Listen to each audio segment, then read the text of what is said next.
For many of us, the holiday season means more travel, more shopping, more connecting online, and potentially more of your personal information being exposed to identity thieves. But with LifeLock Identity Theft Protection, you have a lot less to worry about during the holidays and beyond. Because LifeLock monitors and alerts you to the identity threats you could easily miss on your own, even if you keep an eye on your bank and credit card statements. And if your identity is stolen, your own U.S.-based restoration specialist will work to fix it, all backed by the $1 Million Protection Package. The last thing you want to do this holiday season is face drained accounts, fraudulent loans, or other financial losses from identity theft all by yourself. Gift yourself the peace of mind that comes with LifeLock and spend more time doing more of the holiday things you love. Go to LifeLock.com/ACAST to save up to 25% your first year. That's LifeLock.com/ACAST for 25% off. LifeLock. Identity theft protection starts here. Let's be honest, the days of only dating one person at a time feel a little old school. In the recent Dating Diaries report, eHarmony found that 45% of Gen Z singles are comfortable dating more than one person at the same time. But while dating multiple people at the same time is fine when you're honest about it, it can be exhausting constantly searching for that special connection. eHarmony can help you find someone who gets you. Their well-rounded personality quiz and expansive profiles help to show the real you and can lead to that genuine connection you've been searching for. So join the dating app that helps you find someone who gets you and see for yourself. eHarmony. Get who gets you. Start free today.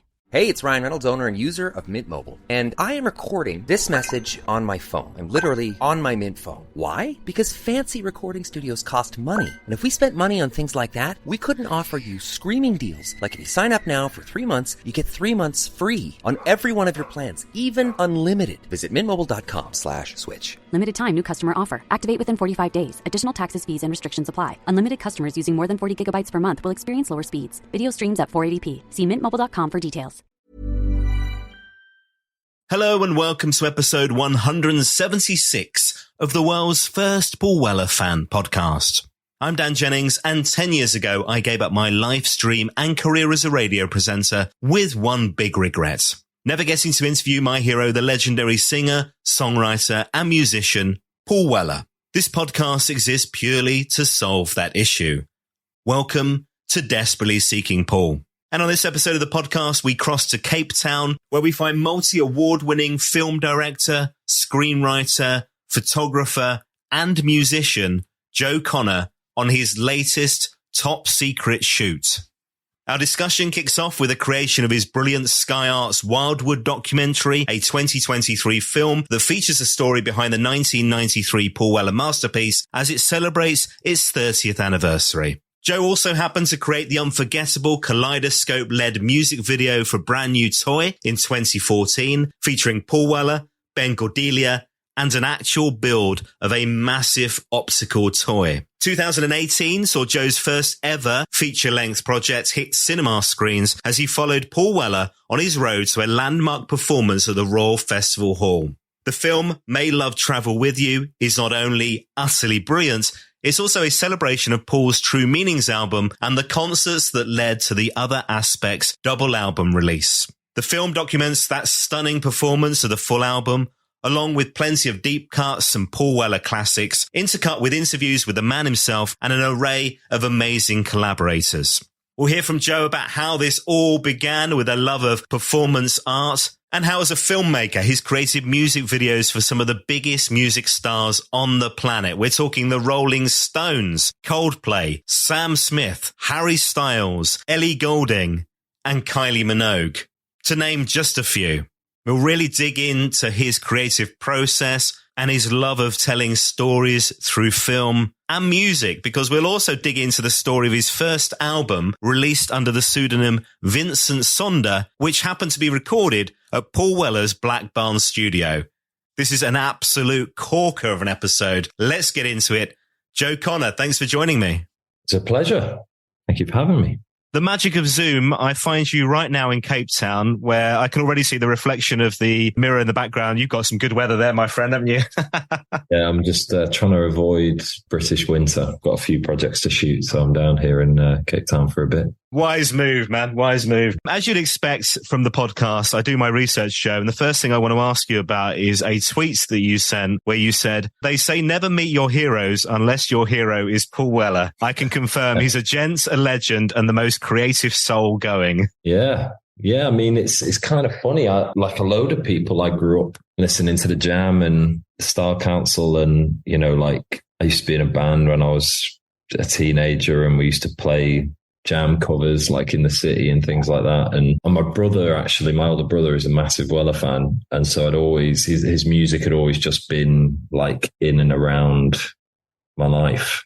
Yeah. And then sort of very fortuitously kind of met him and was very, very, very happy to report that he's an absolute legend. He's great. Because, I mean, you work with a lot of stars. You have worked with a lot of musicians and other, actors, famous people who have reached a certain level of notoriety. And some people in this industry can be complete tossers, let's be honest. But you seem to have a pretty good track record of working with some absolute gems. Yeah, I mean, I think, I don't want to kind of, I try to be as kind of nice a person as possible just in life. And so I think you kind of attract nice people. So I've been really blessed to sort of work with, I've never really come across any nightmares, I've, as you say, like I've managed to work with a lot of really interesting people and just always had pretty good experiences. But working with Paul has always been a really great experience. And, he knows exactly what he wants and he knows what's good. And that's the reason why he's Paul Weller. But he's one of the most creative people I've ever met, in terms of somebody who doesn't rest on their laurels, somebody who's always generating new ideas, somebody who's always trying new things and like expanding themselves. And it's kind of amazing to watch because he could totally just sit and play the Jam for the next 20 years and he'd sell out stadiums and sell out, but he doesn't do that. He's constantly putting out amazing albums, and every new album is like different and better than the last one, and it's very inspiring to look. I was going to say, as a creative yourself, that must be inspiring, but it's not easy to do, though, is it? Because particularly if you've been in the game for a long time, to keep generating new ideas, to keep trying to push in different directions is hard, isn't it? Yeah, I mean, it's the kind of thing that I've learned from working with people like Paul and watching them in their industry and in their world is that, people call me up and they want something that I did 5 or 6 years ago. And I kind of have that little voice in my head that goes, yeah, it'd be quite easy to just do that again. And then the other voice comes in your head and goes, nah, do something new. Like, don't do the same thing. Never repeat the same trick twice. Never kind of settle for something that's not creatively fulfilling. So you're always trying to find something new within what you're doing. And, and it's the details as well, just the little things. So, you just notice him, even though Paul's had the same band or the same people around him throughout his career, he'll then bring on a new person or he'll try something new. There's always an element of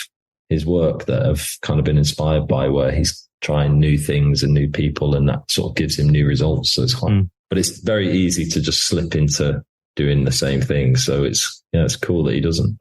Yeah, and I guess it's that thing of, in your world as well, like you say, somebody's seen the music video, they want you to repeat that trick or do a version for them, right? So I liked that. Can you do me one of those? I mean, somebody did, I can't remember who it was, but somebody did once ask me, like, I think it was a commercial, and they were like, oh, could you do what you did for Paul Weller? And I was like, no.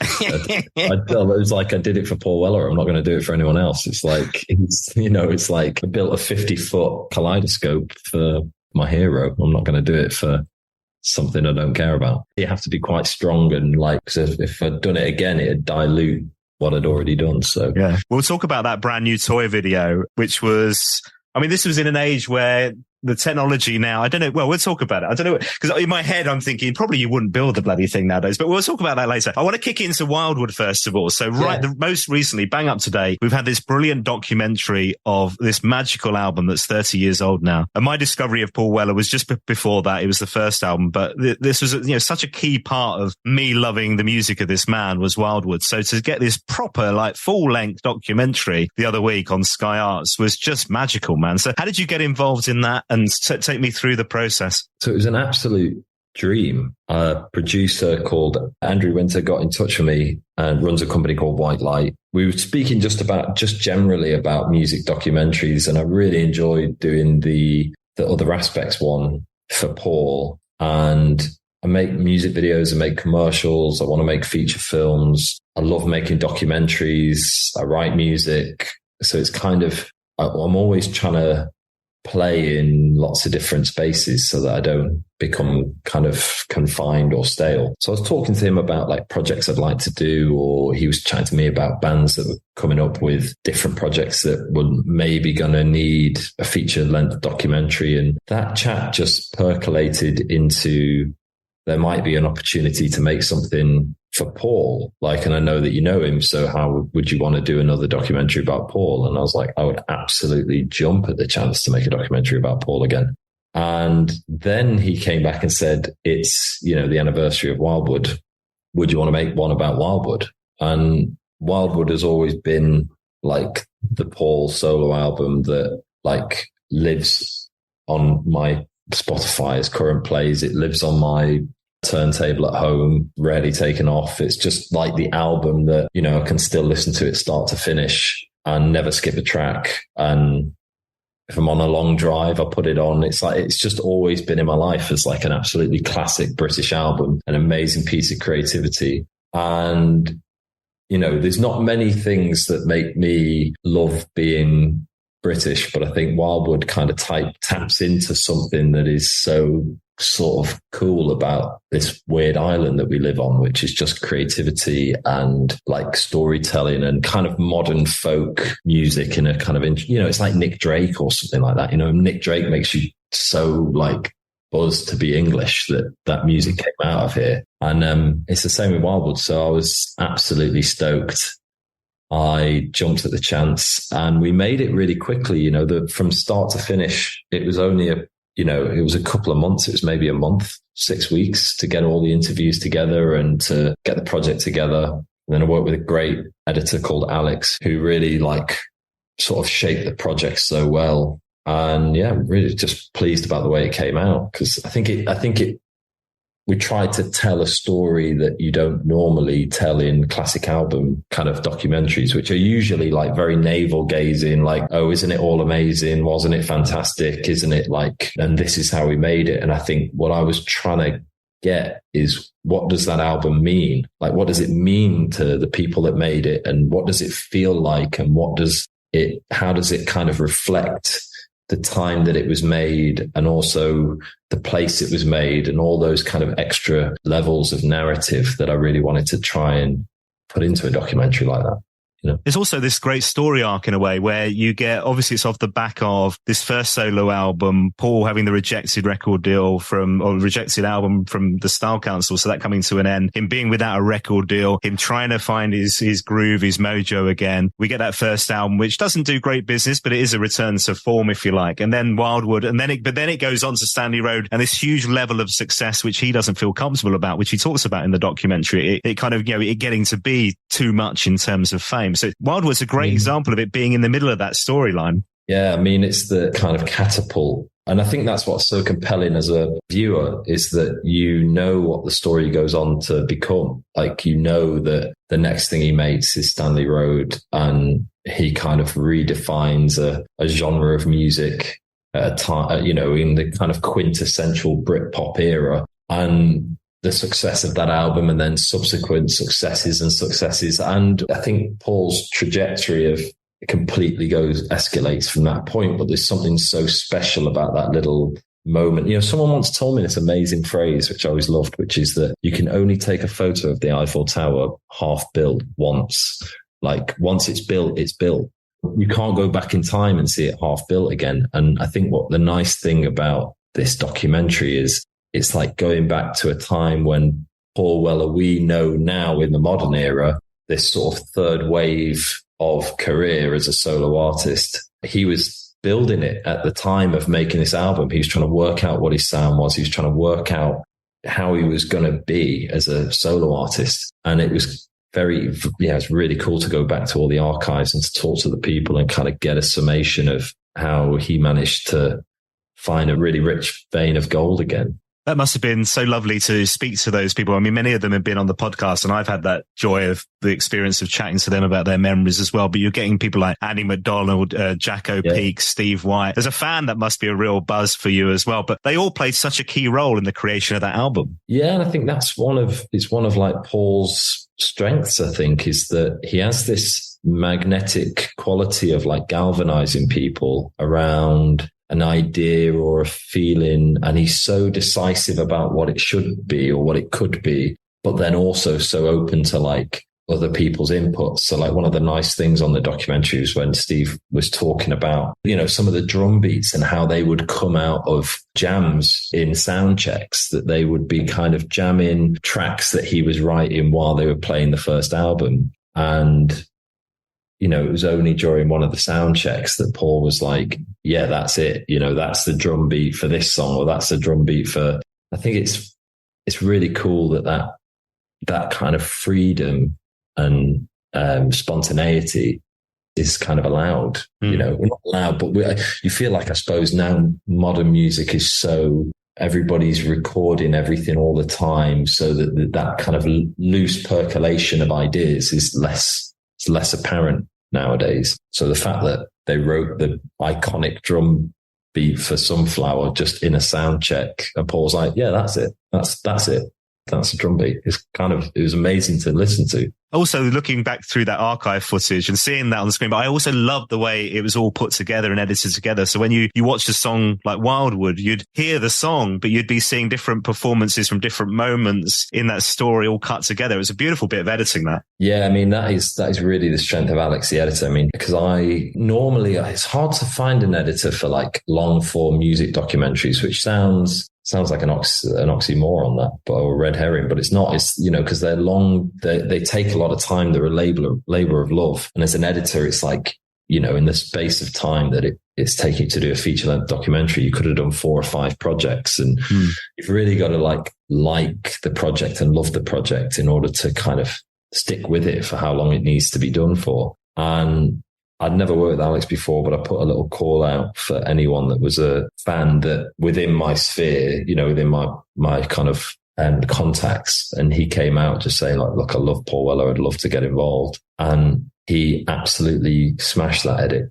Like, it was the first edit, before I then sort of started to shape it, or before we got into the nitty gritty, the first edit was a joy to watch. He'd really like got the brief of what I was trying to do and really found the bits in the interview that helped to kind of shape that and create that conversation. And I was not that it's a story that ever would, but I was very conscious that I didn't want to like take anybody's voice out of context and force any ideas into the film. I really wanted to be quite truthful to what people said. And so he just managed to weave it together so beautifully and then find the right, we found the right archive that sat over the top of it. And I went and shot some bits as well that we needed in order to kind of flesh out the story. And that was good, man. No, really great project, man. And such a lovely reaction on social media. I know that people, obviously the fans are loving it, but lots of other people have mentioned to me about, even people who aren't kind of deep fans of the solo years, and there are plenty of them who gave up at the end of the jam and whatever, but also went, you know what, that was a cracking watch. So, fair play. It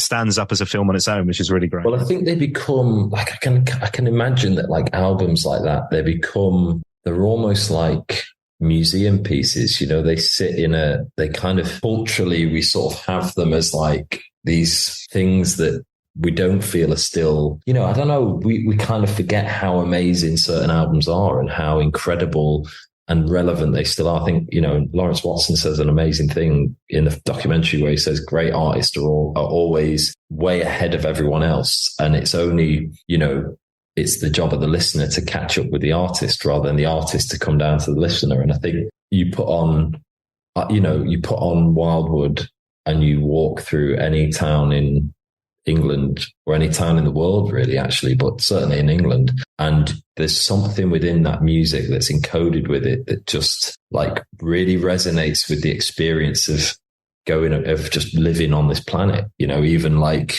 20 years later, 30 years later, whatever. It's like, it's still so vital and still has so much life in it that it's not it's like if you go and listen to classical music or hear a Shakespeare play or something, some things are just eternal. They just last forever. I get the sense with all of your work, I mean, there has to be, and much like Paul, you have to be invested in it. You have to absolutely love what you're doing. You're not just selecting projects for the payday. No, I'm actually I'm really rubbish if I'm not in love with it. Love is a really funny thing, man, because that is the currency of my brain. I can't, it doesn't work if I don't love it. And I've actually tried. I've tried to take certain projects where I've gone, I don't really love it, but I'll do this for the next sort of couple of weeks. And it's always been a disaster. And I learned that lesson early in my 20s where I was just like, I have to do things that I love, or I have to find something in it that I love about it. So it might be, a musical angle, or it might be an artist I really want to work with, or it might be could be anything, but you've got to find the thing in it that you're like, I really love this. And I thought for me, it was, can I tell a story about a classic album for an artist I love and an album that I love, but in a way that I haven't seen many people do before? Can I bring like some naivety to it, which is that rather than the paint by numbers, this is how you make a classic album documentary. But also the thing that strikes me about your work is that you put that in the heart of everything that you do, whether it's even like commercial stuff. So, the great film for Volvo, it still has heart and soul and creativity and love. And ultimately it's back to, I guess, storytelling, like you just mentioned there. It's all about that as well. But all of those projects, this is not just that you love the artist and you want to work, anything you create has your heart and soul in it, which is beautiful, man. Yeah. I find a lot of comparison with musicians, which is that I can imagine somebody coming to Paul and saying, okay, you need a radio out. You need something that's going to work on radio. And he knocks out Changing Man or something. Do you know what I mean? And it's like one of the most amazing songs you've ever heard, but it's like such a radio classic that you're like, oh my God, how have you done that? And it's kind of similar with film, which is that, somebody goes, okay, this is a commercial for a car brand, or this is a music video for Coldplay or something. And you can play with the rules of what needs to happen. So a radio tune needs to be catchy and or something that's going to kind of help propel an album forward, but you can still make an absolute classic. Do you know what I mean? Or you can still make a great piece of work in that playground.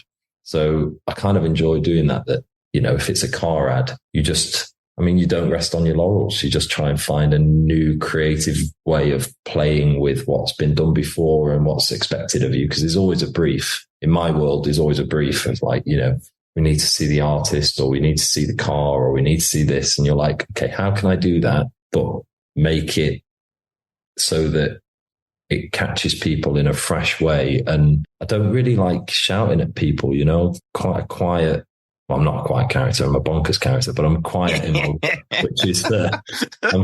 work, which is that I don't like sort of attention grabbing, screaming, shouting piece of work that are like dopamine hits. I quite like just things that are really well made and beautifully done and just kind of sit with people longer than a sort of sugar hit. And that's, and it's the same with this documentary as well, was trying to find a way of doing that, of making a documentary and not it just being like a cheap sort of ride through history. It was like, how do we find something deeper, more emotional? How do we give people like sustenance and visual stimulation and emotional stimulation and narrative stimulation, so that I want in 50 years, 100 years, or even in 2 years, I want people to say that's I learned something from watching that I didn't know, or I felt something about it, or I reconnected with the music again. And well, it's also that power of film that took me right back there to that beginning. I mean, I was like a 16, 17-year-old kid again, and seeing the footage of the live shows and the feelings I had when I was playing Sunflower for the first time and that album opening, that it's like, oh yeah, it's like bloody hell, man.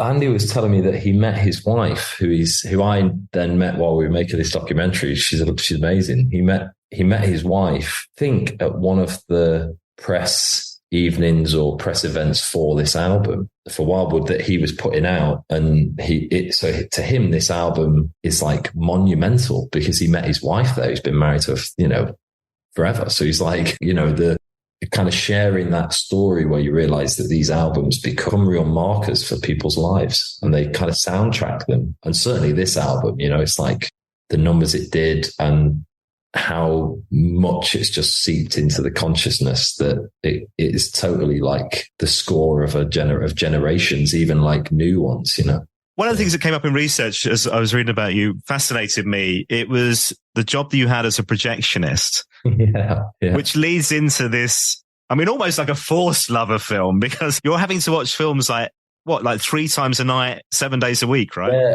So I was a projectionist, and actually I started it was like a cinema, an art house cinema where they had a bar in the back, and I started as a barman because I could just pull pints, and I was like 19, 20, and I was just pulling pints in this cinema. And at the time I was training to be a theatre director. So I wanted to make theatre. And I hadn't really thought about film. I like film. I like watching films. I like going to the cinema, but I never thought like I'm going to make a film. And I just, used to sit at the back of the cinema watching it, and it just seeps into you because you can't do anything else. And then the projectionist that was there became ill and they needed somebody to be trained as a projectionist. And I remember the decision. It was like an extra £1.50 an hour. And I was like, I'll do it. I'll do that. It's great. And they trained me to use the projector and to build film and to build celluloid. And I became just really engrossed in the world of all the films that came, because so basically the films come in canisters of 20 minutes and you build the film. So it's on one big cake reel that then projects the whole film. So you feel like part of the presentation of it. At that point, it was solely a 35mm film cinema. And we would get like old prints of like Buster Keaton films or Chaplin films or Kubrick films, and they'd be from the BFI, and it would have been projected like 7 million times, and you're like, I get to like chop it up and tape it together and re-project it and show it to people and show this like master work to people. There's two sort of interesting things happen. One, you become very attuned to what different directors are doing. So you watch the work, and then after a while, you just notice all the nuances and the differences between certain people. So you can kind of not see the tricks, but you can see the fingerprints of people quite quickly. And then the second thing that happens is you stop watching the film and you start watching the edit. So you watch how somebody has constructed the feelings you're having. So you watch 2001 and you'll feel a sense of like majesty and awe, but actually it's a really skillful construction of images and sound that give you that feeling and put you in that place. And it's the same with music, when a chorus drops in and it's just so perfect and it takes you somewhere, that's actually not the chorus's job. That's everything that's come before that chorus that has brought you to that moment. And you then start to want to do it. You're just kind of watching it more and more, and you just want to try to do the thing that's modeled to you. So you're watching all these films and you're like, God, it'd be great to try that. And so I just slowly stopped making theatre and started to make more and more films. And that's actually how I met Paul, was that I started to make music videos for like bands that I met and people that I came into contact with just living in London. And then one of the people that I met was Andy Crofts, who was the singer of the Moons. And he was like, oh, do you reckon we could make some music videos together? I was like, yeah, I can do that. So I made him a couple of music videos. And then I just remember after like 3 music videos where all we had was like 50 quid and a packet of crisps, he was like, I showed Paul your music videos and he loves them. He'd love to meet you. And I was like, who the fuck is Paul? Like I just thought he meant his mate Paul. I was like, who the hell is Paul? And he was like, Paul Weller. I was like, why are you showing my films to Paul Weller? How do you know Paul Weller? He's like, oh, I'm in Paul Weller's band. And I was like, sorry, what? You're in Paul Weller? It was really like fortuitous that like I had no idea, I was just kind of living in the moment. I wasn't like going home and researching what people were doing and where they were. And I was just like, oh, I'm making some videos for this guy and for his band. And I really like Andy, and I just like became mates with him, and Ben Gordelier, and, you know, all the guys that were in kind of Paul's band around sort of Saturn's Pattern era. Yeah. And then suddenly, like, I was meeting Paul Weller and making a music video for him. And it was just, it's kind of mad. That is mad. What a brilliant story. Paul who? Yeah. Well, you know, it's like, oh, I've been showing it to Paul, and you're like, I have no context for this conversation. What do you mean? You know. So that leads to Brand New Toy, this wonderful video where we have Paul on bass, guitar, piano, Ben's in the video as well, this kaleidoscope that you build. So where does that idea come from? Your head, Paul's head, a collaboration? Yeah, no, I mean, Paul, they just sent me the track, and they just said, come up with some ideas. And, you know, again, it's like you always try and get the bad ideas out first. So you're like, there, as you say, like there's certain tropes with music videos that are kind of, you know, they're a bit first base. So I always try and get past the first base and try to like explore something a bit more fun or a bit deeper. And then I try to really simplify it so that it becomes kind of very clean and very, as an idea, as a concept, so that you could say it in a sentence and someone would totally get it. So, you know, I was kind of noodling around some ideas and thinking about what to do. And then also you kind of like, you're thinking about who you're doing it for. So like at one point I was like, I'm going to build this massive bouncy castle and everyone's going to be on this bouncy castle playing. And then I was like, I can't put Paul Weller on a bouncy castle. He's way too cool. Like, you know what I mean? I was like, that's a stupid idea. It'd work if it was like, I don't know, like Olivia Rodrigo or someone, or, you know, Madness. Or Madness for instance. But it's like, Paul's like the coolest man ever. Like you can't, you know, that then brings another challenge where you're like, I don't want to be the guy that Paul goes, you made me look like an idiot. So I was like, I need to make Paul like the coolest guy ever that he is anyway. So I just thought, actually, like, the idea for the kaleidoscope just came thinking about toys and something playful, but then how to make something playful kind of cool and visual. And then I just landed on this kaleidoscope. And as you say, like, you know, the first thought is do it all in post-production. And like, that's a very simple thought. And then I thought, if you can do things optically, you know, there's a reason why Christopher Nolan, for instance, still builds sets and still builds miniatures. And, you know, he doesn't do it all in post, because I think humans can tell. You can really tell when there's no heart in it or when there's no humanity in it. But when you can see the fingerprints on things, you're like, that's really cool. So I built I think it was a 20-foot kaleidoscope or some 30-foot kaleidoscope, which was a triangle of mirror, and then put Paul at one end and just pushed a camera through it on a Technicrane. And it created this amazing look of just, you know, just this amazing visual trick. But then the trick of the video is then everybody always wants to do the trick in the first second, because they're like, show the kaleidoscope. And you're like, no, because that'll kill it, man. You need to reveal the kaleidoscope at the perfect musical point and not blow it too soon. And that's part of the problem with the modern world that we live in, and like TikTok and Instagram, and how visual language is kind of tailored to those platforms, is that everybody needs everything in the first second. Show us it in the first second so we can move on. And it's like, actually, I see it as like a punk act of defiance, which is that I'm not going to give you what you want in the first second. Like, I'm going to make you wait. And like, I'm going to take you on a journey that's going to just be slower or like be cooler, or, you know, it's like, this isn't cheap. You know, we're not like making a TikTok here. Like, we're kind of, no offense to those platforms, but they have kind of reverse engineered or infiltrated the way we consume media.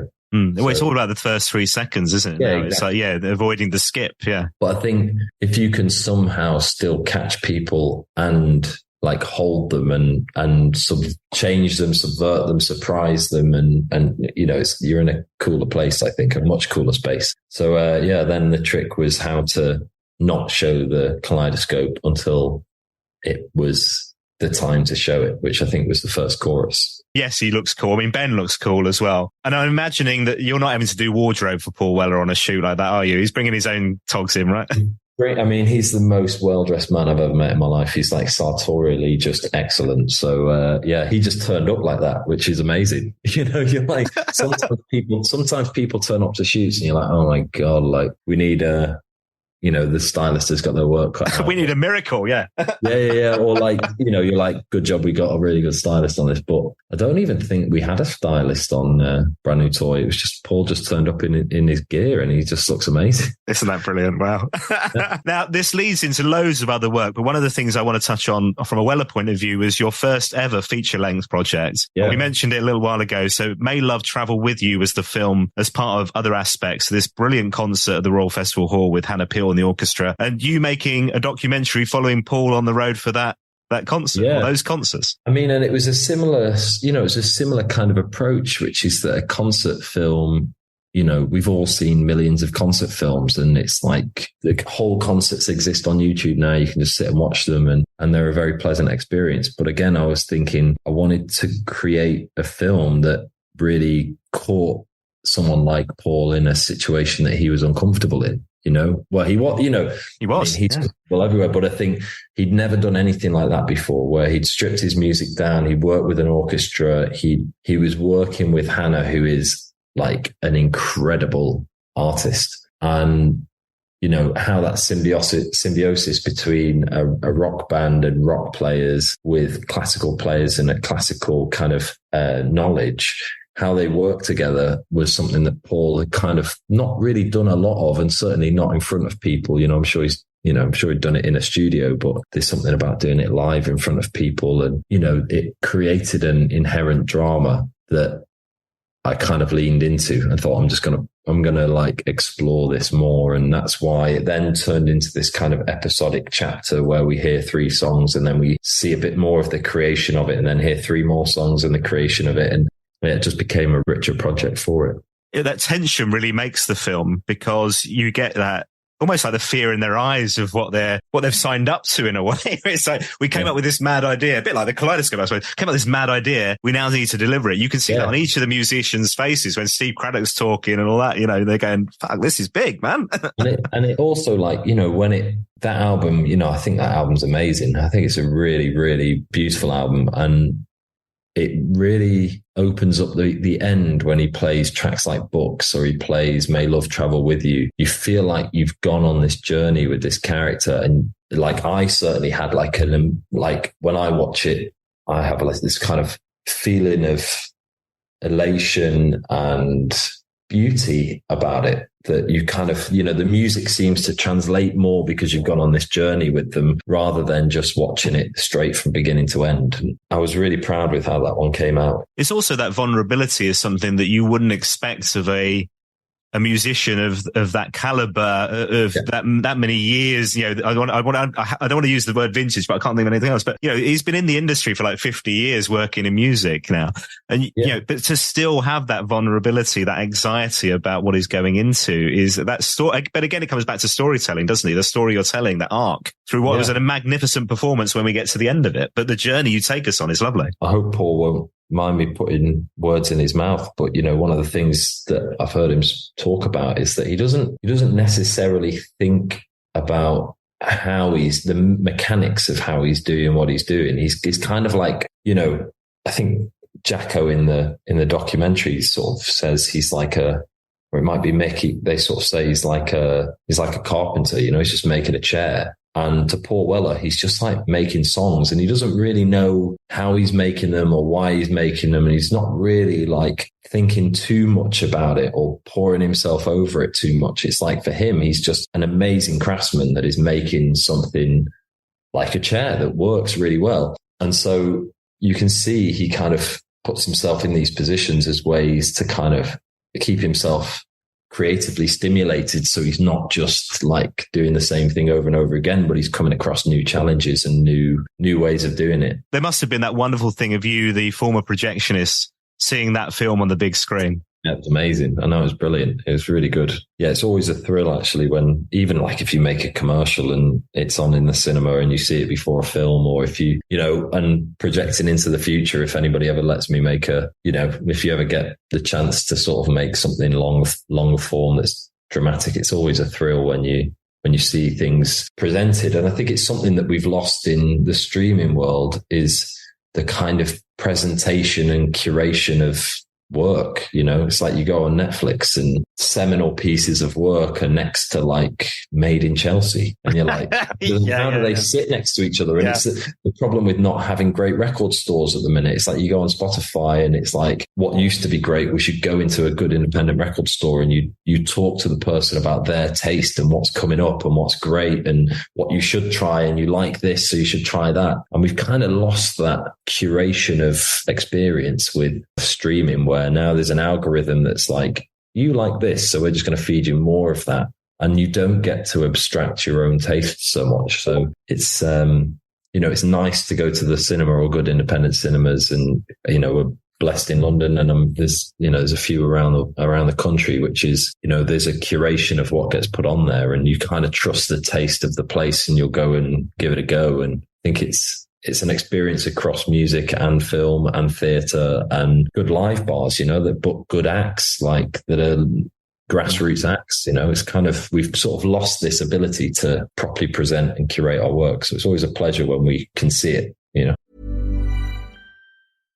For many of us, the holiday season means more travel, more shopping, more connecting online, and potentially more of your personal information being exposed to identity thieves. But with LifeLock Identity Theft Protection, you have a lot less to worry about during the holidays and beyond. Because LifeLock monitors and alerts you to the identity threats you could easily miss on your own, even if you keep an eye on your bank and credit card statements.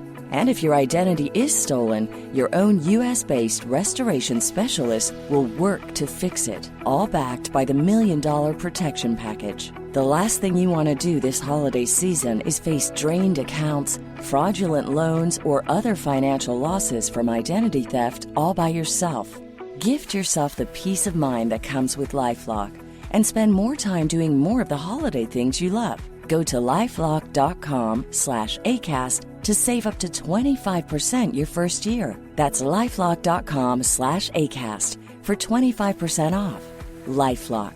Identity theft protection starts here. Hey, it's Ryan Reynolds, owner and user of Mint Mobile, with a special holiday message. If you sign up now for 3 months, you get 3 months free on every one of our plans, even unlimited. Now, I realize this is more of a holiday offer than it is a holiday message. But if you read between the lines, you can see a message in there. It says we love you. Visit mintmobile.com/switch for the offer. Limited time new customer offer. Activate within 45 days. Additional taxes, fees, and restrictions apply. Unlimited customers using more than 40 gigabytes per month will experience lower speeds. Video streams at 480p. See mintmobile.com for details.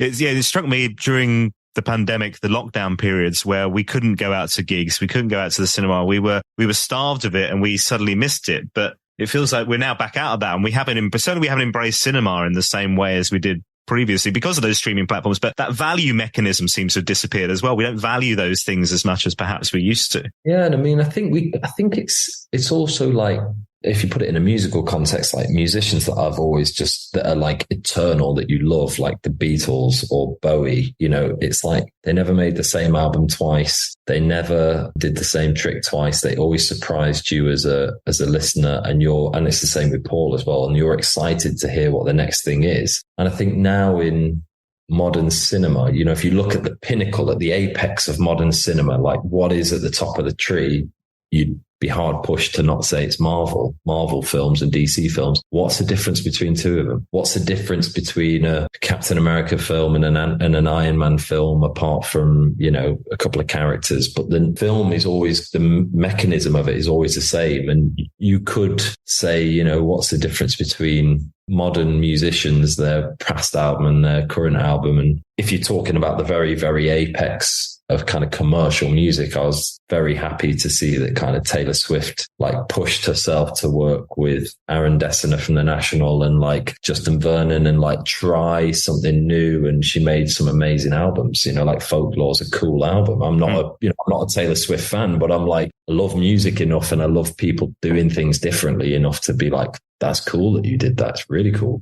And so, I mean, now I am a Taylor Swift fan. Maybe I sound like I am, but she made some cool albums, and I think that's part of the thing. I think post pandemic that you'd love to see the breakdown of is this kind of very mono, same tone kind of work that is at the kind of top, the apex, because, you know, the Beatles were at the apex and Bowie was at the apex, and they were completely like, it was different every time they did something. So it kind of be good to get that again. And filmmakers as well, you know, the filmmakers that are at the top of the tree doing amazing things like Iratua or Denis Villeneuve, they're always doing different things. And they're the people that need to be celebrated. And there's some great filmmakers coming out at the minute with amazing work. Molly Manning Walker is amazing. You know, her new film, How to Have Sex, is meant to be amazing. I'm not caught it yet, but like excited to see that. And you just want to see people that are brave and like take chances, succeed. There's so many things I want to talk to you about.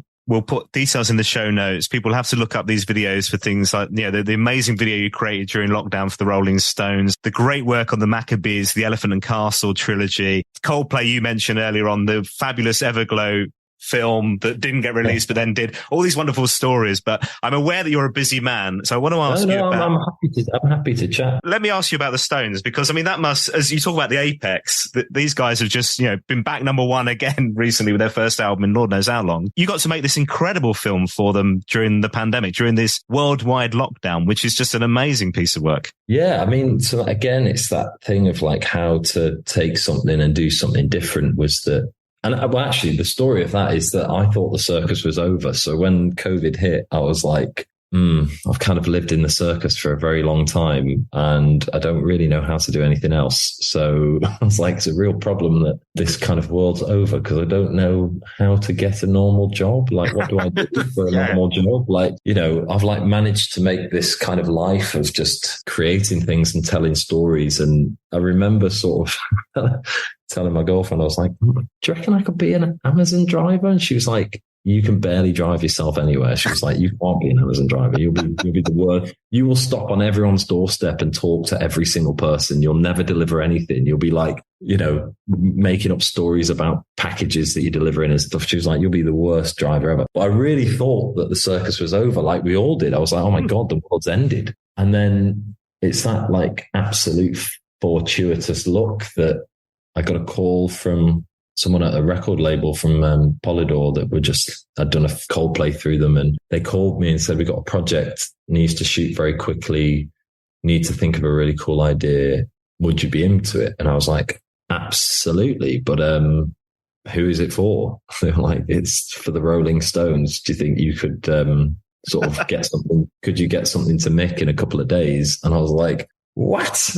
Like, I thought the circus was over. Like, this is a bigger circus. It's mental. But then, you know, a similar thing, which is that, you know, the creative challenge was not only how do you make a video in a time when you can't, it's very hard to make something, but how do you make a video that subverts everybody's expectations, that plays with the form, that tells a deeper, more resonant story, that reflects the age we live in, but in a way that is beautiful and eternal and not cheap and not like cheap idea. And so I came on this concept of taking still photographs through a fisheye lens, because it kind of reflected this sort of goldfish bowl that we lived in, but then also this big view of the world that was completely empty, like an empty world. And the camera not giving it anywhere to hide, really. You're kind of seeing it through this one sphere of just a completely void world. And then the reason for taking it on photographs is that I could have done it with motion, but I really liked this idea that it was the biggest band in the world, one of the biggest acts of the last 100 years, and will be one of the biggest acts for the next forever.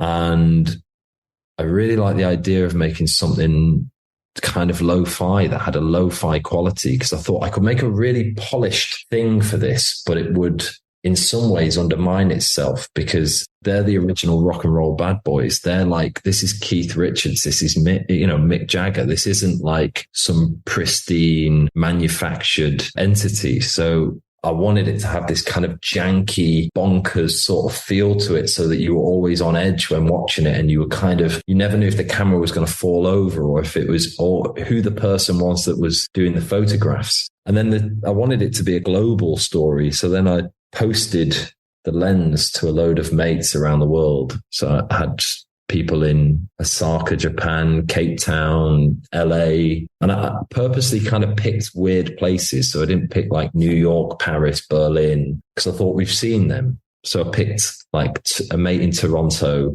a mate in Osaka, I think there was a mate in Copenhagen, a mate in Cape Town, a friend in Margate. And I thought, actually, we're in this world where, yeah, it's really weird to look at New York empty. That is weird. But all we're going to see actually at this point of time is hundreds and hundreds of images of New York empty, because everybody's going to be like, wow, New York is empty. But like, isn't it weird that Margate's empty? Like, that's weirder. Like, Margate is completely empty. Like, and so is Osaka in Japan. Like, that's totally empty, which I think for me, it kind of spoke to this global communal experience that we were all having, that it didn't matter if you were in, you could be in a place in Ghana, or you could be a place in Peru, and you'd have a very similar experience. And I kind of wanted to reflect that some way. So then, I made this video, had to get Mick to film himself on his own phone, which was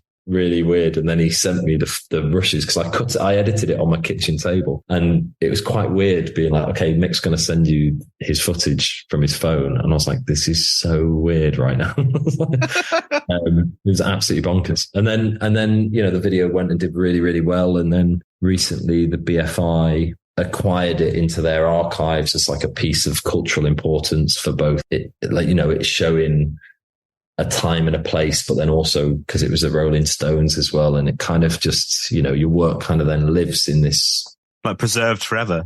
Preserved forever, yeah. And it'll be like, it's kind of in their archives. It's like a piece of work that will be no doubt pulled out in 50 years when we all go, wasn't that really weird what we all did? Like we all went through this really weird period of time. Let's get that video again. And, well, let's hope it's that. And it's not, oh, look, here's the first pandemic. Do you remember back then? yeah. Episode 1. Yeah, exactly. Incredible piece of work. And it's lovely to see so much of your work gets nominated for things, wins awards, whether it's across the commercial space, the music space, the films, all that kind of stuff. I guess the dream is to create a feature-length movie yourself.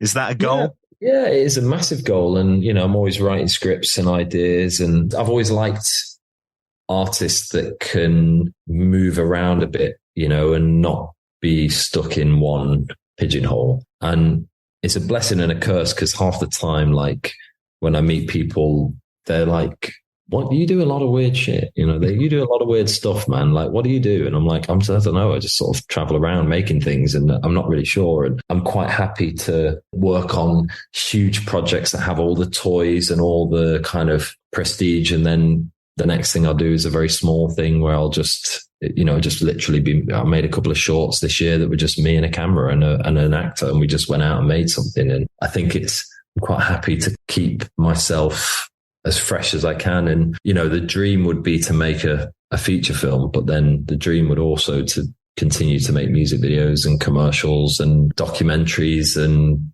theatre shows and albums and whatever my kind of, I try and constantly tap into like how I'm feeling about things and what emotional feedback I'm getting from my life, from my body, and then try and figure out how to use that or do something with it, and it might be music is the thing that feels like the right outlet for it, or it might be a documentary, or it might be a music video. And I quite like kind of being able to move around a bit.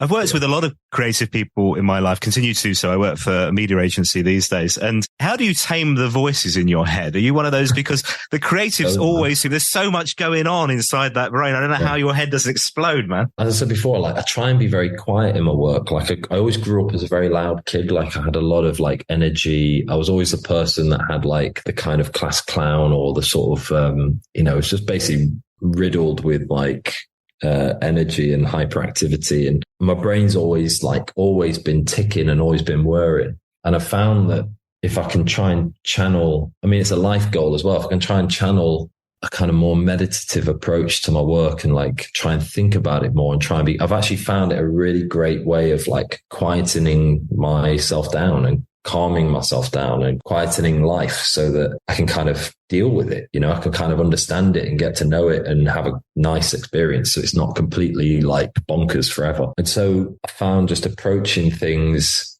with a softer approach has helped to stop me going crazy, I think. But, you know, I still get completely energized and enthused by new ideas, and I find a buzz about it, and I'm always chasing that. But I think it's like once I've caught the idea, I then try and treat that experience of having an idea with kind of quietness. I guess it's also being aware of it now as well, so you can manage it and you put the mechanisms in place to enable you to do that. It's also removing ego from it. It's very, you know, it's very hard. Like, I'm a director, so I obviously have a healthy ego. I must do, you know, because I think that I can do this thing, which is inherently egotistical in some ways. But I try to have a very healthy approach to ego and like remove myself as much as I can from the work. So say, for instance, this documentary about Paul, you could approach it by going, I'm going to make this about Paul and it's my film and I'm going to do this. But instead you're like, I try and place myself in service of the thing that I'm doing. So, you know, in service of telling the story of this album, like I'm the custodian of it for a minute. It's not my album. It's not my story. It's not my thing. This film isn't mine. I'm just the custodian of it for a bit. And then I give it away. And hopefully it's better when it's been through me than when it's not been through me, you know? And like, I just try to have that approach to it so that you tend to find that the work comes out in a nicer, more honest way, because you're less like placing your ego at the center of it, or more just treating it like you're just, custodian of it is a good word. But that must be such a challenge when you're working with the biggest music stars on the planet. You know, you're getting recruited to work for Harry Styles, Ellie Goulding, Celeste, Sam Smith, Coldplay we mentioned earlier on. I mean, these are the biggest musicians at the height of the apex, if you like. That drives your ego, doesn't it? You kind of, you know, you must be feeling that. Well, mate, I don't know. I mean, I think it actually creates a really nice security, which allows you to kind of relinquish your ego, because I think it could fuel you to be a kind of absolute nightmare or a terror, but I'm too northern for that. I don't think I could do it. You know what I mean? It's it's actually allowed me to hopefully like have a better relationship with your ego. And, you know, for me, there's even, let's say, even Harry Styles, right? You know, there's a reason why Harry Styles is Harry Styles. You know, he didn't just drop out of the sky. Like, he's an interesting person, and having met him, he's super magnetic, and he's a wicked person. Actually, I really like him. And I think I certainly try to tap into what is it about that person that has made them, you know, Harry Styles? Like, why is he him? And usually find that there's something in them that is unique or special or just in tune with something. And it's then you're dealing with a human. Then you're not dealing with like all the trappings of, you know, it's like Paul Weller, right? You know, like why is Paul Weller? Now you could say, well, he's been in the Jam, he's been in the Style Council, and he's done all this stuff. But for me, like, Paul's just a deeply creative person and an amazing musician. And he's so in tune with his experience of life. Like, at the age of, I don't know how old he was, but writing some of the tunes he wrote in the Jam, like Down in the Tube Station at Midnight, is like poetry. It's unbelievable that like a kid would write that, you know, because it's like when you look at the structure of the lyrics and how someone's constructed that story from start to finish, so that you are kind of hooked to the outcome of this protagonist that's being attacked in the tube station, and he wants to go home to his wife who's got the wine out and the food on the table, and he paints such an amazing picture in a punk song. When you start to think about people in that way, you tend to deal with them as a human rather than as the name and the trappings and the style. And you're like, actually, you find a kind of commonality where you can talk to them and you can converse with them, and you can also understand their experience a little bit. That tends to help. I always try and do that, you know. You mentioned the creation of music, and as something as well, another one of these many facets to you and these things that you love. I gather that Paul Weller was really encouraging of the creation of your first album, right? Yeah, it's mad, actually. I mean, I was sort of writing this album a couple of years ago. It was about 2015. And I've always written music, and I've always kind of just written it in my bedroom or written it in my, you know, never really shown anyone, never really played live. And again, it's like this real struggle between like what's egotistical and what's the right thing to do, which I think if somebody's like anybody in their life is making something, it's your duty to show people. because it's not actually about, oh, look at this thing that I've done. Like, aren't I amazing? It's actually just about, I think Marcus Aurelius calls it the work of humans, which is like, an ant doesn't get up and think about, this ant mound that I'm making. It just goes and does it. And I think we need to encourage that as much as possible. And if you have to be the person that goes, I'm going to put this album out that I don't really want to put out and I feel a bit embarrassed about it, it's actually good to do it because other people see it and then they are more encouraged to do it. And we end up with a more creative world. So Paul was very, very encouraging and actually sort of let me use his studio for a couple of days. So I'd recorded a bit of it at a studio in London called Soup with a friend of mine called Dave. And then I was actually at Black Barn talking to Paul about we were going to maybe do a live TV series, kind of like a Jules Holland. And it was an idea we were just kicking around that maybe we were going to do this, or maybe, because since the old Grey Whistle test has gone, there's only Jules Holland really that plays live music on TV. So we're thinking about, is there a space for another one of them? And could the barn be the place that happens at? I was just sort of noodling around on the piano in his house and like strumming on his guitar. And he was like, oh, it's kind of cool. I was like, oh yeah, I'm sort of writing this album at the minute. And he was like, do you want to use the barn? And I was like, yes, absolutely. He was like, all right. And he just gave me a slot, because lots of people do go down there to record as well. I think, the Moons have been down there to record. Lucy Rose has recorded down there. And so he just kind of gave me a little window of time and was like, knock yourself out, go make something. And it was such like, it's just the coolest thing that anyone could do, because he's so encouraging of that spirit of like, show your work, show the thing that you've done. Like, I'm sure every record label in the world was like, would kind of try and guide Paul into what type of albums he should release. But he's like, I've just made Sonic Kicks and I love it. So I'm going to release it. I'm going to show it, or I'm going to show Sans Pattern or On Sunset. And he's always put out this work that is testament to where he is. And I look back at that album and I'm probably a better filmmaker than I am a musician, but I'm really proud that I did it because it's like a little bookmark in my life that like I can kind of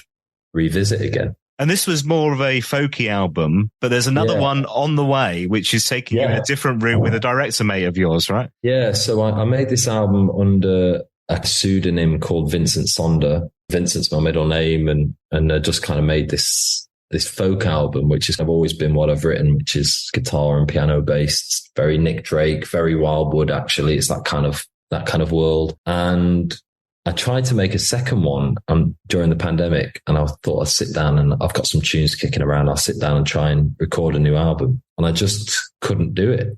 Like, I couldn't repeat the same trick. I couldn't find anything new about making something in the same vein. And I was speaking to a friend of mine called Emil Raphael, who's a filmmaker. I've known him for 15 years. He's a really good friend and an amazing filmmaker. He was going through a very similar thing where he was like trying to write music, but he couldn't quite find the thing that resonated with him. And you're constantly hunting all the time. You're just hunting for the thing that like chimes with you a little bit. We sort of passed some things back and forth to each other in a kind of like, okay, you send me what you've done. I'll send you what I've done. See if I can unlock this for you and you can unlock this for me. And then very organically, we just ended up with like 5 tracks that we were like, oh my God, these are really cool. And they're completely different. They're like techno. It's like Radiohead meets Faithless kind of. Oh, wow. Cool. It's very kind of Kid A sort of era Radiohead. It's very hard to pigeonhole. I don't know anything that's kind of like it, and we've released it. It's called Supermodel, our like collective name. It's called Supermodel. And we sort of thought, we'll just put it out. We've got a new video coming out in a couple of weeks. The full EP will be out probably by the start of the year, but there's 2 tracks out already. And there's a third one coming out on the 19th of December called Push. I don't want to over egg or overemphasize, but it is, it's so informed by meeting Paul and getting in tune with his way of just making stuff and releasing it and not being too worried about what it means or what it means for what you've done before. Like, you can totally change direction, and actually it just makes what you've done richer. And I think he proved that in between the Jam and the Style Council, which is like one of the biggest probably left turns in music. And he absolutely nailed it. I mean, and there's a bravery in that I've definitely siphoned or watched and taken on board, where you say, well, it feels right, so I'm going to put it out and I'm going to enjoy the experience. Yeah, and hopefully more and more. I mean, we're writing a second EP now. The first EP will be out fully probably by January, February, but the tracks are coming out in dribs and drabs. And then the next EP, we're probably going to get in the studio in February and record it. Oh man, this is honestly, what an absolute joy to hear your story, Joe. I look forward to what comes next because it feels like this story is only just beginning as well, which is really fascinating. I mean, there's a long life as a filmmaker, right? And wherever you're going to take it next is really exciting. Yeah, I think so. I'm really enjoying the ride at the minute, and I'm enjoying, I love my job. I love my work. I love my kind of life's work, which is just to tell stories and to make things and to try and make people smile or surprise people or push people into different feelings or different narratives. And I just enjoy it so much. I love it. So I couldn't imagine doing anything else, as proven by the pandemic when I barely do anything. I love the faith your missus had in you. That was wonderful. Yeah, no, she's like cursed to kind of live with me because it's just, she's a legend, and she, we're both artists. She's also an artist. So we both suffer from the artists, we're not very good at like making sure that we've done a spreadsheet of bills or that, any of that kind of stuff. But we're brilliant at like waking up and deciding that we're going to paint that day. And that's just what we do. So it's kind of, it's very bohemian, but we're trying to kind of also like live within the society that we need to live in. But it's good. So she's very good. So being with an artist is a blessing as well, because she knows what it means when I say like, I need to go away for a month on this job, because let's say I'm in Cape Town at the minute working, and she's like, she can see that I would go mad if I didn't do it. I'd send myself insane if I didn't go and make the things that I want to make or do the things I want to do. So yeah. Well, I know you can't talk about whatever's going on there in Cape Town, whatever you're making, but when you can, do let me know and I'll update the show notes and we'll put it in there. All right, Joe. This has been so lovely. I've got 2 final questions for you before you go. Yeah. So you're allowed one Paul Weller song for the rest of your life. It can be The Jam, your face. It can be The Jam, The Style Council, or solo. What are you going to go with? Oh, that's just ridiculously hard. One forever. So I have to tell a story with it, right? Of course, I always expect nothing less. Yeah, I mean, I love this. This So In the City is like one of my favorite songs of all time. Town Called Malice is one. It's just an absolute like stone cold classic. Like Peacock Suit, May Love Travel With You, I think is just an incredible piece of music. Country is amazing. All the Pictures on the Wall. Like there's so many songs that I love, but I have a small playlist of like 4 or 5 tracks. And when I'm about to shoot a film that I'm like a little scared about, because, sometimes you're like, I'm about to do something that, I'm a bit nervous about, or that I've not, let's say, for instance, before I shot the Coldplay video, I remember being in Hamburg where we shot it. And I remember having to psych myself up because I thought this is going to be this be a big video. Like it's a big thing. Like I'm working for Coldplay. It's, it's going to get attention. People are going to see it. It has to be good. Like I want it to be great. And so I have a very small playlist of songs of like 5 or 6 songs, which kind of put me in the right mood of psychologically getting me into a space where I go out and enjoy the experience and I love it, rather than sort of I'm in fear of it, because I think a fear mindset just leads to you not being in a flow state. But, you can kind of get into a love mindset. So Changing Man is on that playlist because I find it just really G's me up, man. I can like listen to that song. It just makes me feel 10 feet tall when I put it on, and it's always had that effect. And even though it's like it feels like, the opposite of a deep cut to say, I'm going to go for the biggest hit on Stanley Road is like a really like silly answer. But it is it's an absolute classic of songwriting, and you put it on anywhere, you bang it on in your headphones, you put it on loud, and you just feel 10 feet tall when you listen to it. And I've seen him play it live, and it did the same thing to me live. I was like, I cannot believe I'm listening to this song. It's amazing, I'm having an emotional reaction. So yeah, it's brilliant. There, Joe, but my goodness me, yeah, that's what you want from music, right? Yeah. The power of music. Yeah, absolutely. It's like, I think these are for anybody that's interested, if they want to siphon the playlist on that playlist, there's Changing Man, there's The Universal by Blur, there's This Is the One by the Stone Roses, And they're just, I can't remember what else there is it? But it's music that just makes you feel like anything is possible. Like actually something could happen, something amazing could happen. That's always a way to kind of approach life. Something amazing might happen. Hey, Joe, final question. So the purpose of this podcast is to meet lovely people like yourself and hear your stories, your connections with Mr. Weller. But the reason I created the podcast in the first place was to get the interview with Paul Weller that I never managed during my radio career. I was a radio broadcaster. I gave it up with one big regret, and that was that I never got to interview Paul. So I created a podcast to make it happen. If it happens, what should I ask him? What should you ask Paul? It's a very good question, actually. What would I ask Paul? I mean, I think the obvious question is like, what are you going to do next? But I don't think he necessarily even thinks about next. I think he's the kind of person that lives very much in the now. He kind of just does whatever he wants to do. So that's probably a terrible question to ask him because he probably wouldn't know. But I think I'd ask him how he's feeling, because I think I don't think you can write that music without having a real like main line into human emotion. All the great musical storytellers like Joni Mitchell, Bruce Springsteen, Paul Weller, John Lennon, they all have this like main line into human emotion and what it means or feels like to be a human or and have experiences. And so I'll be kind of interested I'd ask him where he's at. I'd ask him how he's feeling. And I think you'd get an incredibly insightful, inspiring answer, that probably came out. It'd probably start with, yeah, all right.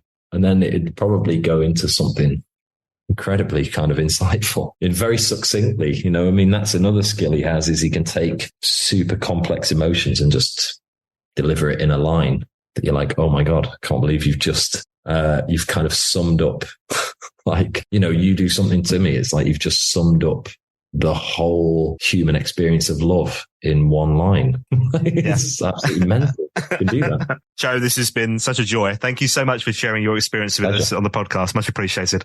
Well, thanks for having me. It's been a pleasure. Catch you later. My thanks once again to Joe Connor for joining me on the podcast. If you haven't yet seen the Wildwood documentary, then keep an eye on Sky Arts for any repeats over the next few weeks. It's utterly brilliant. I will update details in the show notes on how you can see it as well. Plus, on there, you can find that brand new toy video. You can find the May Love Travel With You documentary film, and so much more. That Rolling Stones video we talked about, plus details of his music too. Just head to the show notes for this episode of the podcast for a real deep dive into an incredible talent. That's Joe Connor on the podcast. My thanks once again to him. If you enjoyed this episode, then please do share on your social media channels. Spread the word on X. You can tag us in @WellerFanPod. You can also get in touch. Facebook, Instagram, and Threads. Just search for Paul Weller Fan Podcast. Thanks for listening. I'll see you next time.